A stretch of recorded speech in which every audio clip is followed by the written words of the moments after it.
Okay, I think we can go ahead and get started. So thank you everyone for joining us for today's MMS information session. We will be talking today about the 2025 pre-rulemaking, and we're going to be talking about navigating this year's submission cycle with confidence. So before we get started, we have some housekeeping notes. And we move to the next slide. So all audio lines will be muted during this presentation. The meeting will be recorded, and we will upload the recording to the Pre-Rulemaking Resources webpage on the CMS Measures Management System Hub for future viewing. And then we'll also be addressing questions later in the presentation. And we can move to the next slide.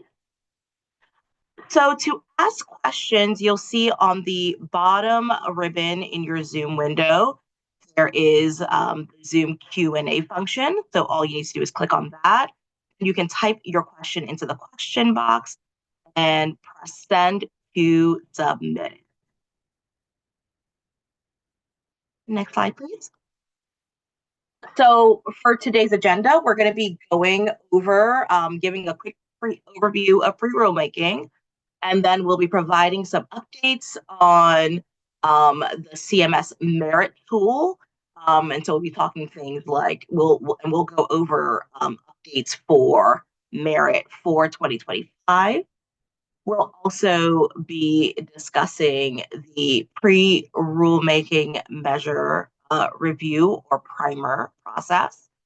We'll go over, we'll provide some support and resources and give a tour of the pre-rulemaking webpage. And then finally, we'll end with a questions and answer session. So with that, we can go to the next slide, and we are going to hand it over to Mel Gross to get us started. Thank you so much. Hello, everyone. My name is Melissa Gross, and I am the CMS task lead for the pre-rulemaking task and for things like merit submissions and the MUC list. So we're going to be talking about the background of pre-rulemaking, what the timelines look like for this year, and some key considerations for measure submitters to think about when they're getting ready to submit. Next slide. So the pre-rulemaking process is a statutorily required process, and in Section 3014 of the Patient Protection and Affordable Care Act of 2010, there was a section created called the 1890A of the Social Security Act, which requires the U.S. Department of Health and Human Services to establish a federal pre-rulemaking process for the selection of quality and efficiency measures for use by HHS. And if you look down on the lower portion of the screen, it goes through the pre-rulemaking process in these boxes. So the candidate measures are submitted through our tool, CMS Merit. And then the other key points in the pre-rulemaking process is that once those measures are reviewed and recommendations are made for the MUC list, that MUC list will then be published no later than December 1st. After that point, there is a multi-interested party group that provides recommendations to HHS no later than February 1st, and that's part of the primer process.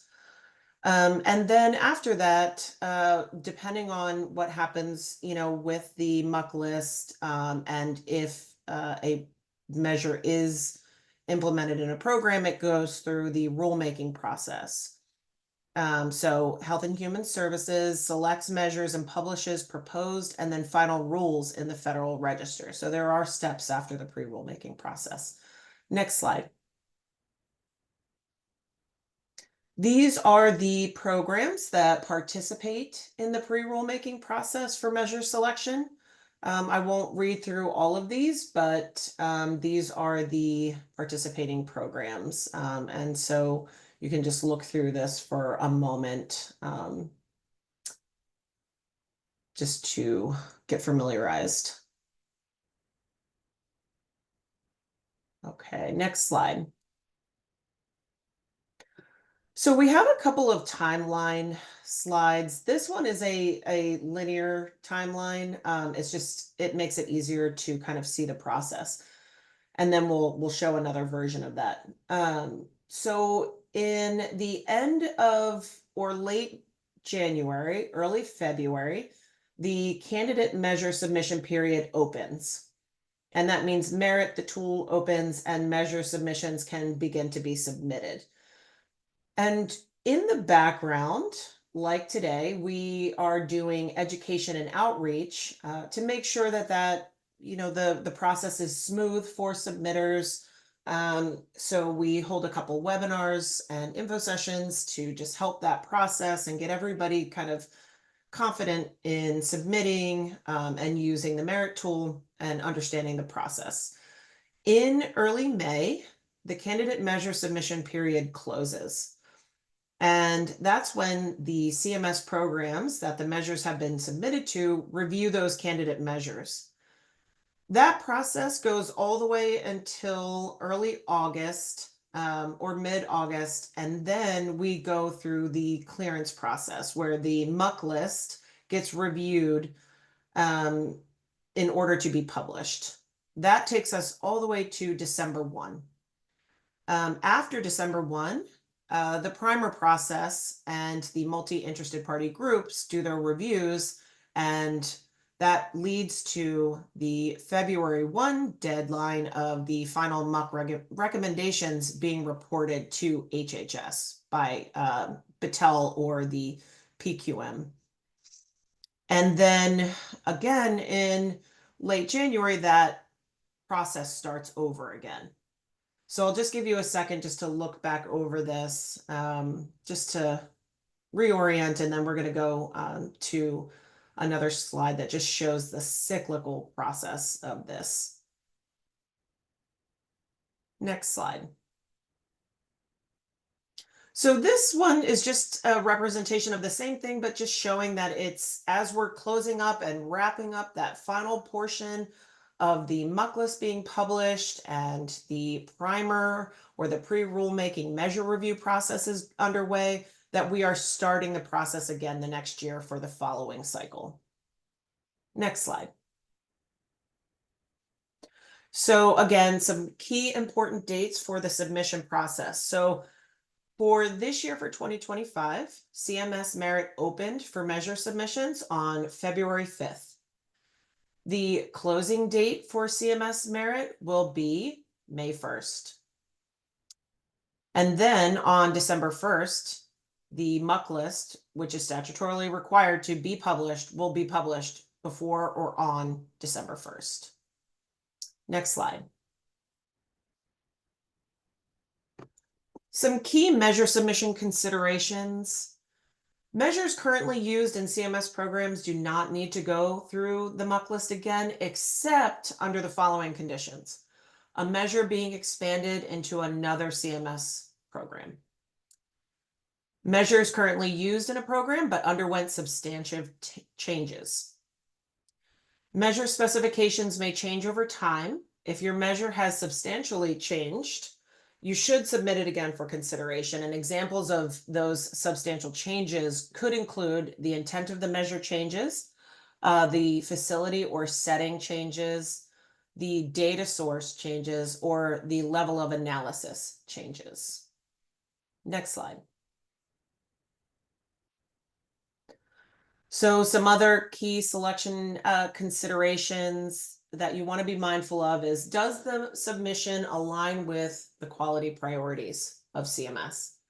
Is the submission a digital measure? Is it an outcome measure? Is the candidate measure fulfilling a meaningful measure priority gap for this program? Does the measure improve upon or enhance any existing measures in the public or private sector? And if so, could the original measure be removed? Is the measure evidence-based? Would the measure be burdensome to operationalize? And what is the measure's stage of development? Is it fully tested, fully developed? Next slide. This just shows the stages of development. And CMS strongly prefers measures that have been fully conceptualized, specified, and tested. However, with that said, we will evaluate all measures that are submitted at all stages. Next slide. We have a report that we coordinate and update annually. So for the 2025 program specific measure needs and priorities, we've worked with all the programs to get their updated priorities. So this is a good resource for measure submitters to refer to. The information in this report includes the program history and structure, the high priorities for future measure consideration, and the program specific measure requirements. Some programs have statutory requirements, some do not, but the needs and priorities kind of outline all of these details for measure submitters to smooth out that process and to know that, you know, you are submitting a measure that's going to be well considered. Next slide. We thought it'd be important just to always share the historical trends of the MUC list over the years. So you can see that it's significantly declined over the years, with 2024 having 41 measures on the MUC list. And you can look at the previous MUC lists and reports in the pre-rulemaking recommendation reports on the measure management system webpage. Next slide. Thank you so much for your time. We really hope that you all have a smooth process submitting your measures. What we're going to do next is I'm going to pass it off to Jake Patel to specifically discuss the updates that we've made to Merit to improve the submission process. Over to you, Jake. Thank you. Great. Thank you so much, Mel. Hello, everyone. As Mel mentioned, my name is Jake Webb. I am the MMS task lead for the pre-rulemaking task. So I just want to talk, as Mel mentioned, about some of the updates to CMS Merit. So every year, CMS evaluates the questions and functionality of the Merit tool to make sure that everything is still in alignment with CMS and other interested parties' needs. Now let's go ahead and take a deep look at Merit and to see what's new for the 2025 pre-rulemaking cycle. Next slide, please. Throughout today's presentation, we have mentioned CMS Merit multiple times. So what is CMS Merit? The Centers for Medicare and Medicaid Services MUC Entry Review Information Tool is the tool for measure developers to submit their clinical quality and efficiency measures for consideration by CMS. CMS Merit, however, is not just a submission tool. By having login access to CMS Merit, you can also access the Past Candidate Measures tab, which is a repository of all the previous submissions. Here you can filter by year of submissions, programs, measure types, and the status of what was accepted or rejected. After the measure submission period closes, CMS Merit will then use the same tool to review those measures. Using CMS Merit to review the measures enables CMS programs to review measures and to communicate with the measure submitters if needed more efficiently. As mentioned earlier in today's presentation, CMS Merit did open for submissions on February 5th, and it will close 2025 submissions on Thursday, May 1st, 2025 at 8 p.m. Eastern Time. After this deadline, there will be no more submissions. And if you have not already, I just recommend adding that date to your calendar just to make sure that you have everything you need submitted before that 8 p.m. deadline. Next slide, please. CMS Merit provides numerous features that have enhanced the overall submission and review process. Automatic completeness checks help to ensure that all required measure information has been filled out prior to submission. If you're submitting a measure to CMS Merit, you don't have to complete it in a full submission in one sitting. By saving and returning later, you're able to easily work as you can on submitting your measure without feeling rushed. Submitters and reviewers can track the status of the submission to know where it is at every step of the process. And using human-centered design principles, CMS Merit has an easy-to-navigate interface that helps provide a smooth experience on the tool. CMS Merit also has improved copy and paste functionality with the ability to be able to copy and paste information from other documents into CMS Merit. That way, if you would like to begin with the Word version of the data template to collaborate within your team, you can then easily copy and paste that information over to the tool. We do ask that for best results, if you're going to use this feature, to use the paste as a plain text to help eliminate any of the hidden formatting that could show up in the system. And then lastly, CMS Merit also has the ability to be able to print and save a copy of your submission in a PDF format. Next slide. What's going to be new for the CMS Merit for the 2025 submission cycle? So the first update that you're going to notice is the organizational structure of questions. So both Merit data template and the CMS Merit tool itself follow sections and subsections. So an example would be properties as being a section and measure information being a subsection. Historically in the past, we have had the steward section in the middle of the submission process. New to 2025, you're going to see that that's going to be the first section of questions to answer. We want the submitters to provide this input at the beginning, similar to in school when you would put your name at the top of the paper. It doesn't really make sense for you to have to do it halfway through your work. This is also going to allow submitters to include collaborators to the submission process earlier and hopefully be easier to locate. Throughout the tool, you're also going to see some language updates. These updates align with changes that have been made throughout CMS over the last year. You're now going to see Maddie language and guidance where Matt and Bonnie were due to sunsetting of the Matt and Bonnie in the summer of 2024. You'll hear a little bit more about that later. And then within this change, you're also going to notice some updated ECQM submission guidance language for attachment requirements. There's also going to be a few new questions beginning with the 2025 submission cycle. CMS has added questions around if any part of a measure or use of a measure that is being submitted are proprietary and or licensed. If you select yes, there is going to be an additional question about licensing fees for either CMS or measured entities, and there's also going to be a field for additional explanation as needed. Next slide, please. Probably the largest update for the 2025 submission cycle surrounds submissions to composite and survey measures. If you have submitted one of these measures in the past, you're familiar with the process. Historically, submitters have had to enter in basic, high-level information into CMS Merit tool, and then attach supplemental documentation for each of the components or survey-based measures. We have now updated the CMS Merit tool to now enable submitters to directly input all the necessary information for each component or survey-based measure directly into the CMS Merit submission. This is going to allow for a more streamlined submission process rather than trying to figure out what you need to submit into the tool versus what to add as supplemental. Everything will go into this tool. This should also allow submitters to convey measures more effectively to those CMS reviewers. Next slide.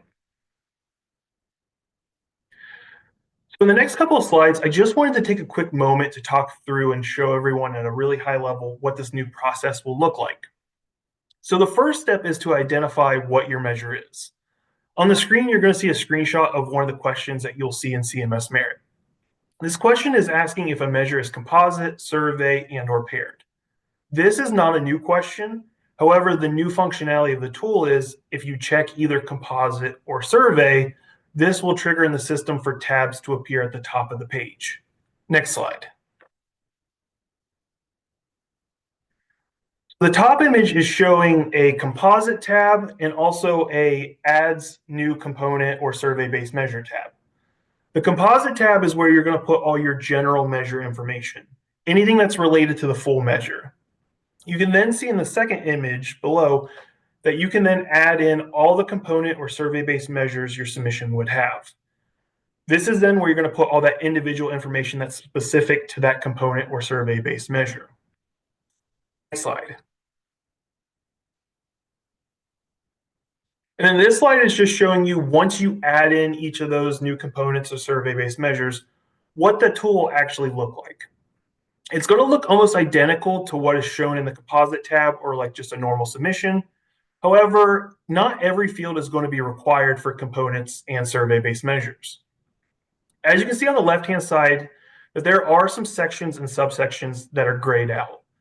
Grayed out areas indicate that this information is not needed at the component or survey-based measure level and can be pulled from that composite general measure info tab. Once you get to this step, the process is very similar as in filling out and submitting. Once you are done with one component or survey-based measure, you'll then just repeat that step as many times as you would need. And as a side note, if you would like to see a live example of a submission of this process, we will be having a tips and tricks webinar that'll be held on Tuesday, April 8th, where I actually will do some live demos of different submissions, which will include this. So we will provide that link in the chat here in a little bit later in the presentation. Next slide, please. If you submitted a measure for consideration last year, this slide may look a little familiar. Section 504 and 508 of the Rehabilitation Act of 1973 helps to ensure that those with disabilities have equal access to government information and communication technology, and thereby to the government employment programs and services which all citizens are entitled. All attachments that are submitted to CMS Merit are made available to the public to better improve transparency. Additionally, measures that are accepted to the MUC list have their attachments shared on the MMS Hub that are then used by the CBE primer recommendation committees. And so by these attachments being 508 compliant, this allows for more accessibility to interested parties, which then allows for more meaningful feedback. CMS strongly recommends that all applicable submitted documents be Section 508 compliant prior to the submission of your measures to CMS Merit. I do want to note that CMS will still consider measures that are submitted to Merit with attachments that are not 508 compliant. All non-compliant documents will be expected to be remediated in conjunction with the MMS team and the submitter prior to the MUC list being finalized. We have provided some resources that we think are helpful if you're not fully familiar with that 508 process. So they are in the chat for you. Although, if you have any other questions about this, feel free to reach out to the MMS battelle@battelle.org email, and we'd be happy to assist. And with that, I'd like to pass it over to Neil McKinnish from Booz Allen to talk about required data fields. Thank you. Thank you, Jake. My name is Neil McNinch, and my work supports the evaluation of submitted data. I would like to take a minute, next slide, please, and discuss some changes that have been made to the merit required fields. The goal, as always, is to support CMS in satisfying the GAO recommendations for objective assessment of measures and evaluating specifically how they support CMS in achieving its strategic objectives. We also aim to continue aligning with the CBE criteria and MMS blueprint content as much as is possible.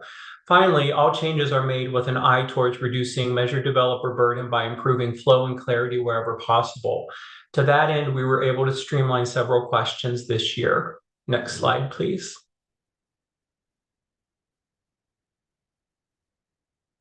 We were able to make refinements in three main areas. First, to improve clarity and specificity, we created more response options for questions related to composite and survey-based measures, while eliminating the need for attachments. Second, we clarified guidance around how to report clinician and group level testing. And finally, we added specificity to options when entering information related to reliability testing.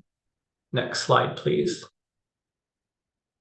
To give you an example, this is what the composite and survey measure field looks like now. New for 2025 are mutually exclusive options, so you can choose the one most appropriate for your measure. The information box will appear if desired to provide additional information. Next. In this example, for level of analysis, the guidance has been updated and is relevant to any measure that has conducted testing at both the individual and group levels. Any testing results provided must be conducted at the level of analysis selected here. Next. Finally, signal to noise has been updated with examples to provide additional clarity. These are just a few of the many changes we've made to streamline the process for you. Thank you. I'll turn it over to Joel now.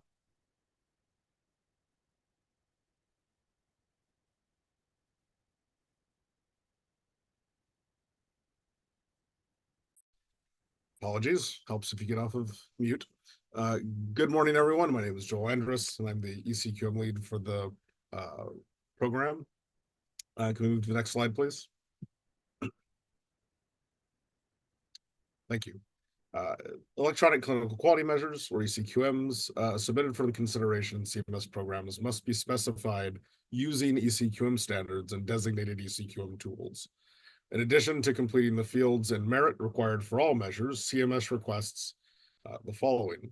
One, MADI output to show the measure is specified to the latest CMS and ONC standards in a way that aligns with existing ECQMs and CMS programs. Two, MADI test case exports showing a minimum of 100% passing and 100% coverage of all branches of logic. Three, published value sets in the National Library of Medicine Value Set Authority Center, or VSAC, that have been validated against the most recent terminology expansion with 100% active codes. Lastly, CMS is advancing the digital transition to Fast Healthcare Interoperability Resources, or FHIR. If the measure steward has already begun specifying the ECQM and FHIR standards, CMS requests the measure steward also submit the FHIR specification, MADI output, and test cases. As an important note, 2025 is the final year where QDM ECQMs can be submitted without a FHIR version. 2026 pre-rulemaking submissions will require both the QDM and FHIR specifications of the measure. Next slide, please. Thank you. ECQMs submitted for consideration in CMS programs must also meet CMS's definition of a fully developed measure. In addition, measure stewards need to complete and submit a feasibility scorecard for an ECQM. The goal of the scorecard is to illustrate that the data elements required for the measure can be captured in structured fields using data standards within workflow. Similar to the last slide, the bold font here represents the additional information requested in merit for ECQMs, that of the feasibility scorecard. Next slide, please. Everything covered in ECQM readiness step 1 and step 2 relate to work CMS requests to be completed, documented, and submitted for review as part of the call for measures for consideration in CMS program. This slide is intended to provide information on what the measure steward can expect following submission, both in preparation for inclusion in a CMS program and continued maintenance if implemented within a program. A measure steward is expected to understand and apply ECQM standards, including the quality data model, clinical quality language, and FHIR. This measure steward is expected to make and test technical changes using ECQM tools, including MADI and VSAC. And measure stewards are also expected to support responses to interested parties' questions on the measure throughout the year through our comment tracker. Next slide, please. A measure steward is likewise expected to participate in the ECQM annual update process, which is distinct from update cycles for other collection types and may begin at a different time than other collection types. The steward is expected to adhere to the timelines and processes set forth for the ECQM annual update for both QDM-based and FHIR-based specifications. The steward is expected to maintain and update value sets used for the measure in VSAC. And the measure steward is expected to maintain documents used to support measure updates, such as technical release notes, measure flows, and others as required. Next slide, please. Thank you. CMS would like to use this forum to reiterate 2 additional considerations for stewards of ECQMs. CMS has decommissioned MAT and Bonnie. These were the tools that had previously been used to author and test ECQMs, and they are no longer accessible as of June 28th, 2024. All ECQMs have been migrated to the new MADI tool prior to that date. More information on this migration is provided in the MADI resource link on this slide. CMS is finalizing the path to the digital transformation, and because of that, ECQMs in all CMS programs are currently using the quality data model. As we're transitioning to FHIR, we expect that there will be a period of duly maintaining QDM and FHIR-based specifications to support the future state of all ECQMs being expressed in FHIR. More information on the CMS digital quality measures and FHIR are available in the ECQI Resource Center and the link provided on this slide. Thank you for your continued interest and support of ECQMs in the CMS programs. And now I'll turn it over to Kate. Thank you so much, Joel. Next slide, please. Hi, my name is Kate Buchanan. I'm the Deputy Task Lead of the Pre-Rulemaking Measure Review, which is we shortened to PRIMER. And I'm going to talk through PRIMER, which is the last stage of the pre-rulemaking process. And this happens after you submit your measures through CMS Merit and CMS adds your measure to the MUC list. Next slide. As I go through this, I do want to note that our guidebook, which we update and post for public comment annually, has many more details on our process, timelines, committee makeup, and evaluation criteria. So if you have additional questions or would like some more detail, a link to the guidebook is in the chat. Next slide. So the goal of PRIMER is to build consensus on the MUC list measures as to whether they are appropriate for consideration for CMS quality reporting programs and value-based programs. This work occurs in 3 major phases. The first is information collection. During this phase, CMS publishes the MUC list. This kicks off our public work where we publish the preliminary assessments, Battelle staff's analysis of the measure. Battelle ensures that all measure developers have an opportunity to review and provide feedback on the PA prior to its release. Then we go into the second phase, analysis and feedback. In this phase, we gather feedback from members of the public as well as our committees. We have a written 21-day public comment period. During this written public comment period, we also host 3 listening sessions, 1 per setting, which allows members of the public to provide verbal comment or questions on the measures. While all of this is happening, our committee members are busy reviewing their assigned measures. They are assigned a subset of all measures assigned to their committee and completing their pre-meeting initial evaluation forms, which we call PI forms. This all culminates in our final phase, discussion and recommendation.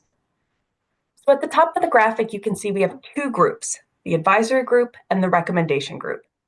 Each committee, we have 3, clinician, hospital, post-acute care, and long-term care, is comprised of these 2 groups. Both groups complete the written PI analyses. The advisory group meets before the recommendation group and discusses their feedback on the measures. After this, Battelle staff compiles public comment, listening session comment, PI form analysis, and advisory group feedback, and convenes the recommendation group. The recommendation group considers all of this and votes on measure recommendations for CMS consideration. And at the very end, you'll see we have another public comment. This doesn't change the recommendation group final recommendations, but it does allow for additional data points for CMS to consider. Next slide. And throughout this process, we want to engage developers and stewards in every step. So you see here on this chart, we have the different topics and different activities that I discussed and how we'll be involving you. So the first is the optional submission of updated testing results for the measures under consideration. This happens in August and September. And the role of this is to ensure that all of the primary committees have access to the most up-to-date information in their reviews. In October, we will convene you all for a developer and steward education meeting. And this is to help prepare you for the rest of the process, address any questions you may have, let you know about key milestones, and review your role in this.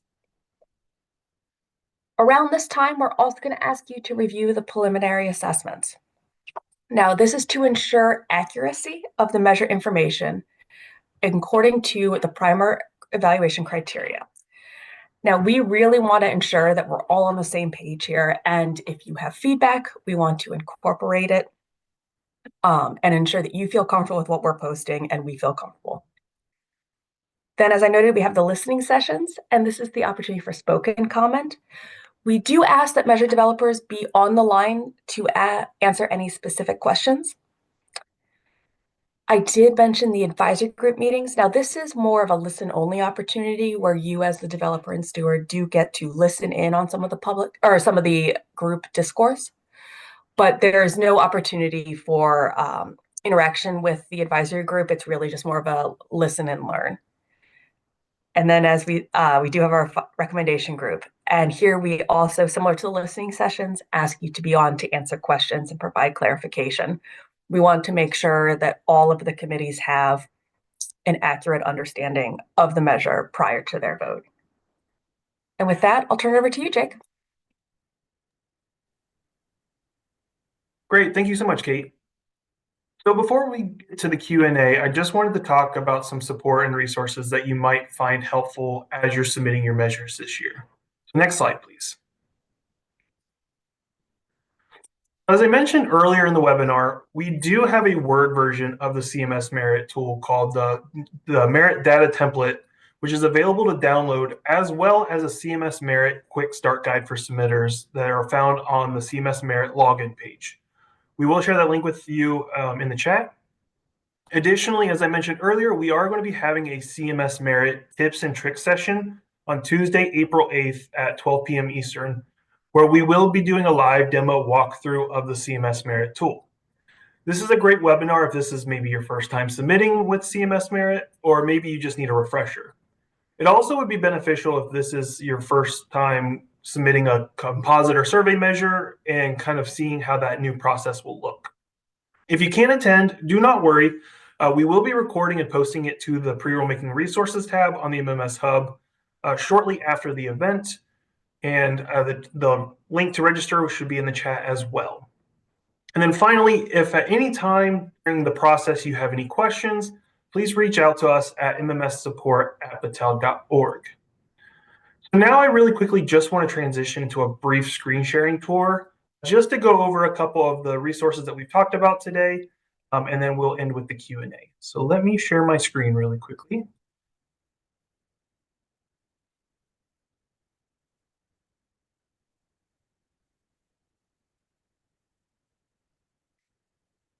All right. So the first website I just wanted to kind of touch on is the actual CMS Merit tool itself. So this is the homepage, and you can actually find a lot of resources on this first page. So as I mentioned, down here you can see the Merit Data Template and the Quick Start Guide. So these are found here. You can also find them on the Pre-Rulemaking Resources, but they're both able to be downloaded. One's a PDF, one's a Word document. You can also find a link to the actual Pre-Rulemaking webpage here as well. And then there's also a brief animated video that we created that kind of talks about CMS's Merit's purpose, the features, and the role in pre-rulemaking. So it's a very condensed version of today's presentation. If you haven't seen it already, I recommend watching it just to kind of learn a little bit more, and then maybe also sharing with colleagues as well. If you don't already have a CMS Merit account, I strongly recommend doing that sooner than later. It does take about 24 hours for us to create that account for you. So it's better just to do it now so you don't forget and have to do it, closer to the actual registration time. So if you need to request an account, there's a button down here below the forgot your password of request an account. On here, it's just going to ask for basic personal information like your first and last name, company, email, and phone number. It's then also going to ask you what tool you would like access to. I do want to note that if you have access to CMIT, that does not automatically mean that you have access to Merit. They are two separate tools and you have to request them separately. However, if maybe you don't have both, you are able to sign up for both of those at the same time. So just to save you a little bit of time, if you were looking at maybe getting a CMIT account, you could do that at the same time. Once you have this all filled out, you'll go ahead and click that submit request. Once you submit it, you should get a notification letting you know that your submission was submitted. And then once your account has been created in that 24-hour period, you'll get a notification that your account has been approved, and then the next steps to set up your two-factor authentication. The next one I just wanted to talk about is the MMS Hub. The MMS Hub, we actually have two different locations for pre-rulemaking resources. From the homepage, I do actually just want to point out the featured news and events. We do have announcements for pre-rulemaking that we put on the hub. So you can actually see here, this one is the announcement of opening merit. We also will be putting announcements of when merit's closing, reminders. The tips and tricks webinar is on here as well. So this is just something really good to have in your back pocket as well for updated announcements and things like that. Not even just pre-rulemaking, but just MMS related in general. We also have a quick link here for the pre-rulemaking resources. If you're looking for the full process, if you come up to Blueprint Measure Lifecycle and then down to Measure Implementation, there's a pre-rulemaking section. And really quickly, the first tab is just overview. So it's high level information, some things that we've talked about today. So the process, a high level timeline. There's a section on guidance for measure submitters. So this is where you'll find information like when is the MUC list going to close. So you can see here we have the 8 p.m. Eastern time on May 1st deadline. We also have the link to the merit. We also have the data template and the quick start guide here as well. So there's multiple locations to find that information. Measure priorities is a tab that we have that just kind of talks about certain things like the Meaningful Measures Initiative. We have the needs and priorities report that Mel talked about here. And just a little bit of other information, such as like the CMS inventory tool and the quality measure index as well. Here is the data repository that we were talking about of all the past MUC lists. So you can see here from 2011 all the way to 2024, we have the MUC lists. We also have a MUC list recommendation report section. Under the MUC list and recommendation reports, we also have a subsection that right now it's titled 2024 MUC list supporting materials. This is where when I talked about the 508 documents, when measures are approved for the MUC list, we will take those attachments and we will make a zip file and upload them here for those primer committee reviews. So you can see here for 2024, we have them categorized. So this one's the post-acute care, long-term care. So these are all the measures that fall in that category that were accepted or approved for 2024 in a zip downloaded file that are all 508 compliant attachments. This will update annually, so this will be updated for 2025 and so on. The other location that we have resources is under Tools and Resources and the Pre-Rulemaking Resources tab. So some of this will be very similar. So again, we have the merit link. We also have the data template and the quick start guide. This is where we also house a frequently asked questions document that we update annually. So that might be something, if you haven't seen already, might be something to take a look at. We also have the needs and priorities report here as well. And then this is also where we house the information from the webinars that we do. So today's recording, the slides that'll be uploaded shortly after today's call, and then a Q&A document of any questions and answers that we have from today's call will be uploaded on this page. Similarly, when we have the tips and tricks webinar, those will be shown here as well. Last thing I just wanted to point out is on this page, there's also a MIPS resources section. This is where you'll find the 2025 MIPS peer review journal articles. Currently, those are still being finalized. So right now, we just have a section saying it's documents coming soon. We are planning on, once those documents are made available, we will send out a communication to let anybody know that those are ready, because that is a required document for anybody submitting to MIPS. So once that documentation is ready, we'll let everybody know, just so if that's something that you have a pause in right now, that you know to come back before submitting. And with that, I will go ahead and pass it back over, and I think we can go ahead and start the Q&A. Thank you, Jake. So yes, we can just jump right into our questions. So the first question we have is for you, Jake. If a measure is submitted without complete testing results, what is the process for providing updates to the MUC submission with measure testing results? Yeah, thanks for that question. So measure submitters should submit their most up-to-date and complete measure testing results prior to the closing of CMS Merit at that 8 p.m. Eastern Time deadline on Thursday, May 1st. There is no option for submitters to update measure testing information in Merit once the submission period has closed. However, there will be a section around the fall where updated testing data will be requested by CMS.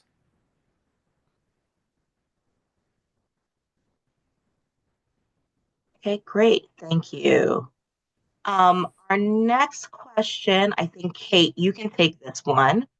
Could you clarify how Battelle addresses developer feedback on the PAs?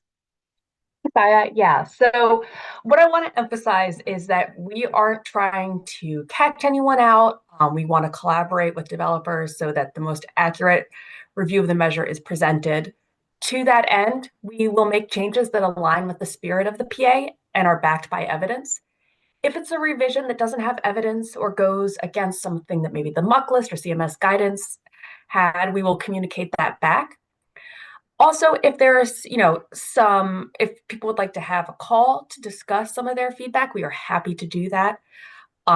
We just want to work together and make sure that we're presenting the information in a way that is true to the spirit of the measure and that the developer and steward feel comfortable with. Thank you, Kate. All right, back to you, Jake, for another one. Is the information that I submit on CMS Merit publicly accessible? Can anyone see it? Another good question. So measure information that you input into CMS Merit is viewable to anyone with a CMS Merit account. CMS Merit accounts are granted to any party that requests one. And again, should your measure be accepted onto the 2025 MUC list, all those attachments that are submitted to CMS Merit will also be made available on the MMS Hub website to assess or to assist with the primer review as well. Awesome, thank you. The next question, I think, Mel, you can take this one. What are the current priority topics for measures in CMS program? Thank you for that question. So one thing that I do want to point out is that, again, we have that needs and priorities report. And the programs have identified those high need areas for their specific program. But with that said, CMS has an interest in the following topics, which are physical fitness, nutrition, and chronic disease. Thank you. Thank you, Mel. Okay, and this next question is for Neil. So on slide 26, what do you mean by systematic measure assessment? Thank you. Yes, so CMS always wants to fully utilize every piece of submitted data to evaluate the measures as objectively as possible. So by doing that, by evaluating them in a systematic and a standardized way, they're able to make robust decisions related to development, selection, continued use, and removal of measures. And they're really able to accomplish this goal by looking closely at the submitted data that doesn't require additional review and assessment alongside of the more qualitative approaches of the consensus-based entity process, for example. So refinements to selection options to be explicit and mutually exclusive is one of the ways that we aid this process. Thank you. I hope that answers the question. It does. Thank you so much, Neil. Okay, then we've got one more question for Jake here. Who can submit measures for consideration? Thanks for that question. So anybody can submit measures for consideration. And on that CMS pre-rulemaking guidance for measure submitters webpage that we just visited on MMS Hub, it does discuss the requirements and the steps for measure submission. So if that's something that you're interested in, please look at that website. Thank you. Thank you, Jake. And then we got a question about whether there'll be education on ECQM development. We just want to highlight that we have previously hosted presentations on digital quality measurement and ECQM that are available on the MMS Hub website on the educational resources page.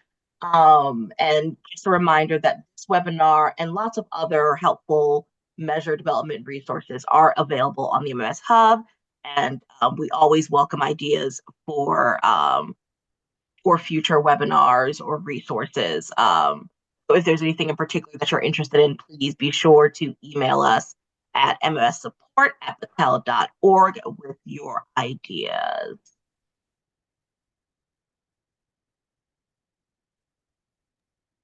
Okay, so we're just checking to see if we have any other questions. This is the last call. If you'd like to submit anything via the Q&A function, we'll just give it a minute to see if any questions come in.